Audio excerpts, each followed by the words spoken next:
Espero que esteja bem. Esse primeiro recado é só para deixar claro para todos e todas que estão nos assistindo que as aulas aqui presentes são dos nossos cursos do IFMG Campus Avançado Pinuí. Qualquer uso indevido da imagem pode ser alvo de questionamento judicial. Então, dessa forma, assista, não tem problema algum em assistir, em aprender e compartilhar o conhecimento. Mas nada de utilização das imagens sem autorização prévia dos responsáveis, seja o professor, seja o Instituto Federal de Minas Gerais, Campus Avançado Pinuí. Beleza? A gente se vê ao longo desse curso e espero que seja proveitoso para todo mundo. Olá, saudações a todos e todas. Dando continuidade então à nossa disciplina, nós vamos falar agora dos ciclos biogeoquímicos. Os ciclos biogeoquímicos, a gente vai entender primeiro o que se passa com a palavra. Bio é vida, então organismos, processos de síntese orgânica e decomposição dos organismos vivos. Geo, meio terrestre, fonte dos elementos. Químico é química mesmo, elementos químicos. Ou seja, os ciclos biogeoquímicos são ciclos onde a matéria é reciclada nos ecossistemas, ou seja, os elementos essenciais à vida passam por esses ciclos, se reciclam e voltam. Então, essa quantidade desses materiais é a mesma desde o início do planeta e vai sofrendo uma reciclagem, vai modificando a sua forma, o seu estado físico, a sua disponibilidade e volta. E esses elementos que o ser humano utiliza, né, é aproximadamente 40, né? Nós temos aproximadamente 40 elementos que são utilizados pelos seres vivos para sobrevivência, né? E isso significa, então, que os elementos são chamados de nutrientes. Esses nutrientes se dividem em dois tipos: os macronutrientes, que estão na quantidade superior a 0% do peso orgânico seco dos seres vivos, que são os principais, e os micronutrientes, que participam em quantidade inferior a 0,2% do peso do ser vivo. E além desses, né, a gente tem a água, que é o principal componente dos seres vivos. Ou seja, a gente vai falar nesse tópico agora sobre os principais ciclos biogeoquímicos da natureza, além do ciclo da água, que para nós é muito importante para a sobrevivência. E vamos dar destaque aos principais, certo? E os principais que nós vamos comentar, gente, são o ciclo hidrológico, ou seja, o da água, o ciclo do carbono, do nitrogênio, do fósforo e do enxofre, certo? Então nós vamos falar brevemente sobre cada um desses ciclos, relembrando que lá no ensino médio, de forma geral, vocês já ouviram falar deles. No caso do carbono e do nitrogênio, eles são ciclos gasosos. Então, o reservatório que vai suprir a necessidade dos seres vivos, né, para ter esses elementos, é a atmosfera. Então, nós vamos ver que tanto no ciclo do carbono como no ciclo do nitrogênio, o principal reservatório é a atmosfera. Agora, no caso do ciclo do fósforo e do ciclo do enxofre, eles são chamados ciclos sedimentares, ou seja, o reservatório que vai suprir essa necessidade dos elementos é a litosfera. Então, é a litosfera que vai oferecer essa necessidade desses elementos, né? E destaca-se que a gente tem uma imobilidade na crosta e eles são mais suscetíveis à alteração, como, por exemplo, se houver a atividade minerária na região onde está presente esse mineral, ou mesmo intempéries do tempo, como algum acidente, algum terremoto, alguma coisa do tipo, também pode influenciar tanto no ciclo desses dois elementos, do fósforo como do nitrogênio. Beleza? Então, nós vamos começar do início. Primeiro, o ciclo da água, né, que é o ciclo hidrológico, essa figurinha clássica, né, que a gente tem aqui a água evaporando, ela chega aqui, se acumula e depois volta em forma de chuva, né, e cai aqui, e aí cai aqui em cima, e você vai ter a quantidade de água que vai ser absorvida para a formação dos corpos d'água, dos córregos e dos rios, né, além da quantidade que cai aqui no mar também, lembrando que toda foz leva essa água para se tornar depois salgada aqui no mar. Então, brevemente, esse é o ciclo da água, né? Então, a gente tem esse fenômeno, né, que é essa circulação da água entre a superfície e a atmosfera. A energia solar joga um papel muito grande para a evaporação, para a vaporização, para ser exato. E quando acontece de forma artificial, né, a gente tem a evaporação e você tem, então, essa subida da água em forma de vapor para depois voltar em forma líquida ou de gelo, se acontecer chuva de granizo. Então a gente tem a movimentação da água aqui, né? Isso é muito tranquilo. E a gente tem esse fenômeno de autodepuração da água, que a água se tornar própria para consumo humano, né? Quando ela está aqui em forma de água doce. A água doce, obviamente, não é água com açúcar. E é onde a gente tem o consumo da água pelos seres humanos. Evidentemente, né, que a quantidade de água disponível para os seres humanos é muito pequena, né? Porque uma parte está em forma de gelo e a grande maioria está na forma de água do mar, né? Que não pode ser utilizada. Então, isso mostra ainda mais a importância da gente cuidar dos nossos corpos hídricos, porque não é que a água esteja acabando, mas a água disponível para consumo humano tem uma quantidade bem menor que a água indisponível. Então, nós precisamos estar atentos a isso, porque a quantidade que a gente tem desse elemento é a mesma desde sempre. Entretanto, a quantidade disponível para o uso humano tem diminuído, especialmente graças à poluição. Belezinha? Então, isso é brevemente o ciclo da água. Pegando aqui em números, né, a gente tem que 505 mil quilômetros cúbicos é mais ou menos evaporado, a evaporação e transpiração gera mais 71 mil, aí você tem a precipitação que vem com uma quantidade significativa de 107 mil, você tem a precipitação também com a chuva, né? Você tem aqui nas áreas de encosta e aqui na área do mar, você tem mais uma grande quantidade, a evaporação que ajuda aqui a juntar esse total evaporado, né? Tanto a evaporação dos mares quanto a evaporação e transpiração dos seres humanos e plantas. E aí você tem a volta, né? Os rios e lagos carregando, lagos não, né? Os rios e corpos hídricos carregando água para o mar. Então a gente tem aqui o ciclo hidrológico em números, né? Interessante para quem gosta de observar essas numerações, mas o mais importante é entender como se dá o ciclo da água, que foi o que falamos na imagem anterior. O segundo ciclo que vamos comentar é o ciclo do carbono, né? O ciclo do carbono se dá basicamente, principalmente com a fotossíntese e a respiração. E o carbono é um dos principais elementos que constitui a matéria orgânica, né? Tudo ser vivo é formado por carbono, igual vocês viram lá na química orgânica. E por meio da fotossíntese, então, os organismos produtores, né, as plantas em especial, vão absorver o carbono da atmosfera juntando com a água e transformam em glicose. Aqui na fotossíntese. E o carbono depois é devolvido para a atmosfera pelo processo de respiração, na forma de gás carbônico. Essas são as principais formas que a gente tem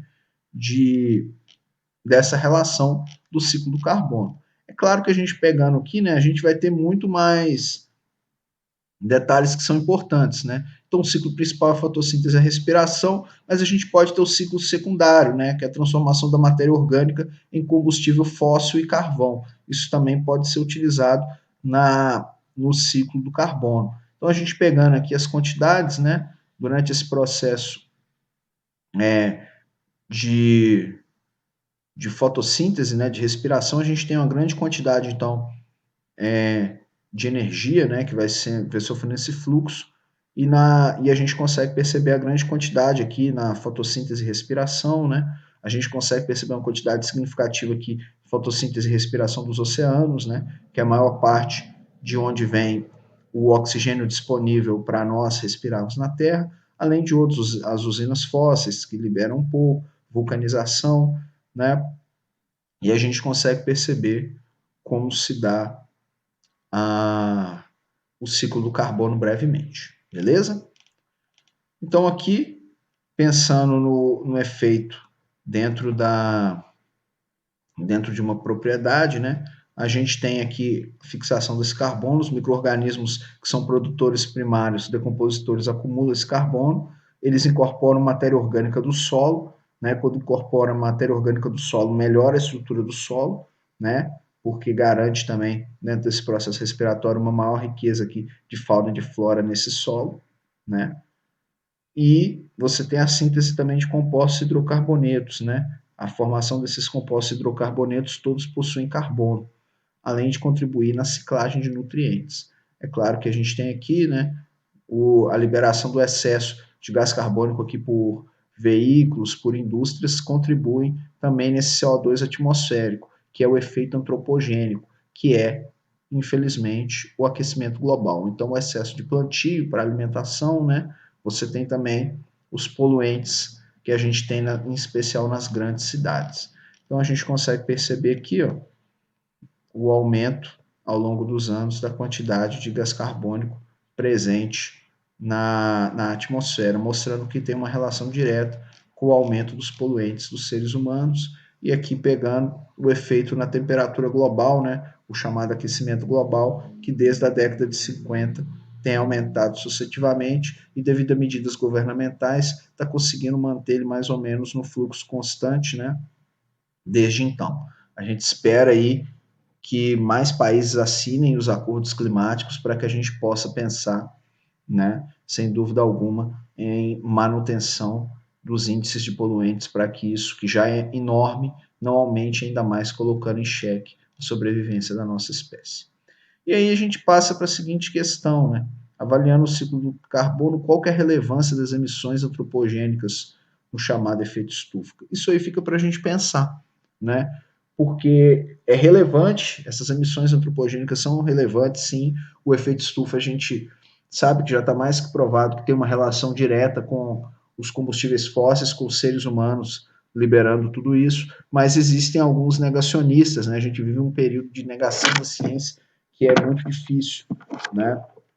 Então, a gente precisa levar isso em conta e precisa reforçar, sim, que tem um papel do ser humano no aquecimento global, tem um papel do ser humano, sim, para essas emissões antropogênicas que estão aumentando cada vez mais e para o efeito estufa. Ou seja, somos, sim, os principais causadores e temos uma relevância muito importante para isso, ao contrário do que ficam pregando alguns por aí.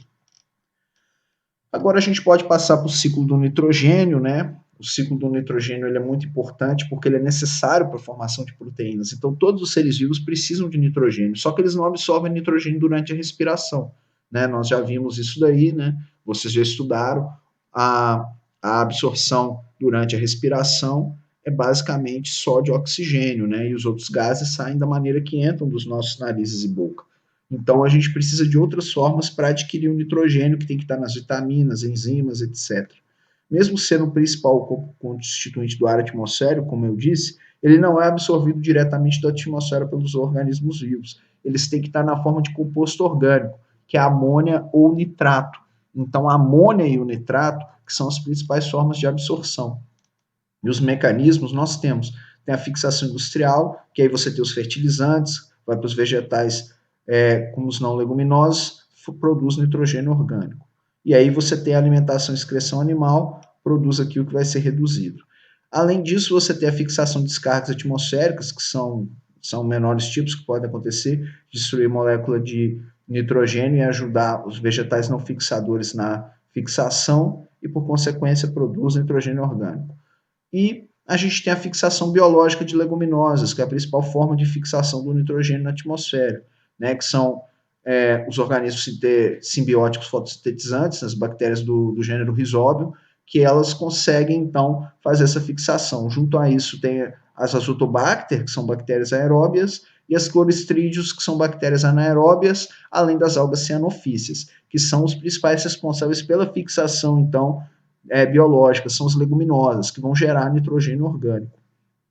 Esse nitrogênio orgânico, então, vai sofrer o processo de amonificação, que é a mineralização, até ser reduzido a essas substâncias aqui, que vão sofrer novamente a nitrificação pela nitrobacter em especial, e vai formar essa desnitrificação. Então, no nitrogênio orgânico, ele consegue ser absorvido aí pelos seres vivos, e depois o que sai daqui, que é a redução, né, para a volta para a natureza do N2 atmosférico, pela desnitrificação através especialmente das pseudomonas, né, que vão fazer esse processo anaeróbio de devolver esse nitrogênio para a atmosfera. Então, é brevemente esse o ciclo do nitrogênio, e é importante a gente estar atento pelo papel das leguminosas. A gente pegando aqui, né, a gente tem o ciclo aqui das plantas, né, fazendo esse processo de nitrificação, a gente tem a liberação de compostos nitrogenados que saem também das atividades humanas, né, a gente tem a fixação pela luz, que é um pouco, né, a gente viu pelos raios, né, aí tem a desnitrificação, a erosão do solo também pode levar a presença de nitrogênio, então, na água, né, e aí vai ter o ciclo aqui, que vai levar a desnitrificação indo para a atmosfera, né. E a gente tem a fixação do nitrogênio pelas bactérias, que são o gás nitrogênio sendo transformado em amônia nitrogenada. Né? E depois a desnitrificação das bactérias, transformando o oxigênio, o nitrogênio fixado, em nitrogênio molecular para ser liberado de novo para a natureza. Beleza? Então a gente tem basicamente isso daqui. No ciclo do fósforo, né, que a gente vai comentar agora, não tem fase gasosa. Então o ciclo do fósforo é muito diferente do que a gente está habituado. Entretanto, o fósforo, né, a gente costuma dizer NPK, que são os principais elementos limitantes para o crescimento de plantas e algas. Então, é nitrogênio, fósforo e potássio. Então, o crescimento de plantas tem uma relação direta com a presença do fósforo. E como que vai ser a entrada no ciclo? A entrada no ciclo é por meio de plantas, algas e até bactérias. E como o fósforo forma composto de baixa solubilidade na água, a sua disponibilidade é limitada. Então, ele fica acumulado principalmente nos oceanos. E o retorno do fósforo do oceano para o solo é lento. Então, o ciclo do fósforo ele leva muito tempo para acontecer. E como que ele se dá? Ele se dá basicamente aqui, os animais liberam compostos com fósforo, as plantas, isso vai, os decompositores estão aqui presentes, formam um fosfato. Esse fosfato em solução, então, precipita, vai para sedimentar na formação de novas rochas, especialmente em áreas aquáticas. Então, a maior parte do fósforo que está disponível está presente nas rochas. As rochas ficam descobertas e aí tem decomposição das rochas e liberação do fosfato. Quando tem a liberação do fosfato, novamente cai aqui para a absorção das plantas e com a alimentação os animais têm acesso a esse fosfato. Beleza? Então a gente tem aqui, ó, pegando aqui a representação da quantidade em milhões de metros e aqui dos ciclos, né? Então, o quadradinho, a quantidade em milhões de metros por tonelada e aqui a quantidade nos ciclos, né? Nessas setinhas que estão acontecendo. Então, a gente tem uma quantidade também que pode vir da indústria, né? Mas uma quantidade pequena. A gente tem aqui a utilização através da pesca, né? Você tem aqui, principalmente aqui, ó, nos sedimentos do oceano, nos sedimentos da crosta terrestre, então aqui do processo de mineração, nas rochas, é assim que a gente vai ter. É claro que o processo de fertilização também das plantas pode levar um pouco da presença do fósforo, né? Que é esse elemento que a gente está estudando, também presente para que as plantas possam contribuir nesse ciclo. Mas o ciclo é basicamente esse daqui. Então ele se dá, não se dá no ar, ele se dá especialmente nos sedimentos de rocha. Belezinha? Então atenção nisso daí para compreender bem o ciclo do fósforo. E por último, né, nós temos aqui o ciclo do enxofre, que é também sedimentar, mesmo tendo uma fase gasosa. A forma gasosa do enxofre é prejudicial, né? Especialmente quando vai ajudar a formar chuva ácida. Então, como que é a assimilação do enxofre? É na forma de sulfato inorgânico. Então, a forma de sulfato é que vai levar à absorção do enxofre, que é importante para várias reações, e depois da assimilação pelo organismo, ele é mineralizado durante a decomposição, retornando para o ambiente, como a gente pode ver aqui. Então, você tem o SO2, né, que é tóxico, que sai, por exemplo, de grandes vulcões, aí está presente na atmosfera, sofre o processo de volatização em sulfato, em sulfeto, forma esse composto com o ferro. Você tem aqui a chuva ácida, que é uma das formas de formação do enxofre, ele voltar para o planeta, né? Ele cai, então, a chuva ácida causa muitos prejuízos na plantação, na presença de plantas, cai no solo, é absorvido pelas plantas, né? E aí você tem também os fertilizantes orgânicos, né?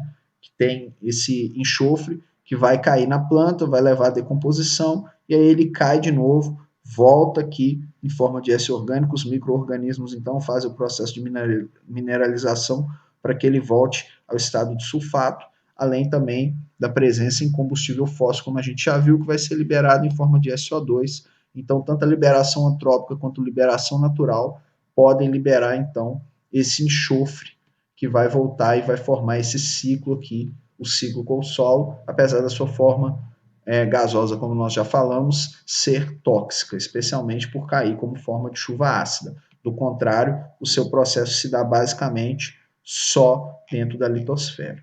Então, aqui a gente tem